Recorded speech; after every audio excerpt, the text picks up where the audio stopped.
A quiet West Bloomfield neighborhood becomes the scene of a horrifying tragedy Monday morning. Like, I had no idea what was going on. I'd passed the fire truck and a police car, and then I saw 5 firemen. I saw another 5 police cars, one blocking that street. A 911 call to police providing the unthinkable details. From an individual that said that his coworker had been found inside of a wood chipper. I can't even fathom.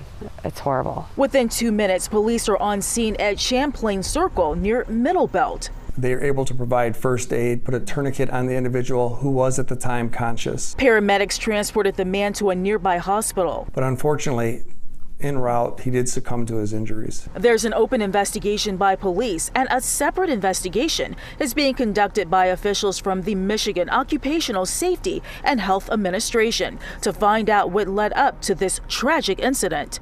Every indication at this point is that his jacket may have gotten caught on a branch that was being fed into the wood chipper. It's unclear if the equipment the worker was using had malfunctioned. We've taken an extensive amount of pictures of the equipment to make sure that it was operating like it was supposed to be operating.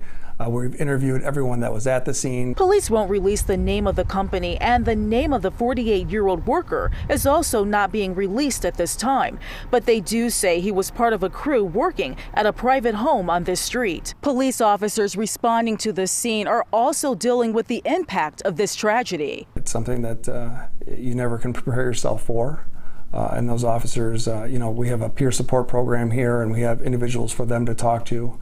And we also debrief that incident because we got to make sure that the officer's mental health is a priority for us. Police are also providing condolences to the family of the victim and the victim's co-workers. Our hearts go out to those workers that were on the scene and certainly the victim's family.